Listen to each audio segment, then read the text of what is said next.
একটা প্রশ্ন দিয়ে শুরু করি। আপনি কি জানেন কবরের মধ্যেই কেউ জান্নাতের সুবাস পেতে পারে, আবার কেউ পেতে পারে ভয়ঙ্কর শাস্তি? যেদিন সবাই আপনাকে কবরে রেখে চলে যাবে, সেদিন থেকেই আপনার সাথে থাকবে শুধু আপনার আমল। না থাকবে টাকা, না থাকবে পরিবার, শুধু নামাজ, দোয়া, মানুষের প্রতি দয়া, এইগুলোই তখন আলো হয়ে দ্যুতি ছড়াবে। রাসূল বলেছেন, কবর হয় জান্নাতের বাগান, না হয় জাহান্নামের গর্ত। এখনই নিজেকে প্রশ্ন করুন, আমার কবরটা কেমন হবে? এই প্রশ্নের উত্তর যদি মনে আসে, নিচে কমেন্টে লিখুন, আল্লাহ আমাকে কবরের ভেতরেই জান্নাত দিন।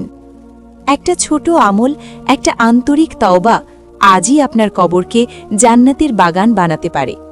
এই কথাগুলো যদি আপনার চোখ ভিজিয়ে দেয়, তাহলে লাইক দিন, প্রিয়জনের সাথে শেয়ার করুন।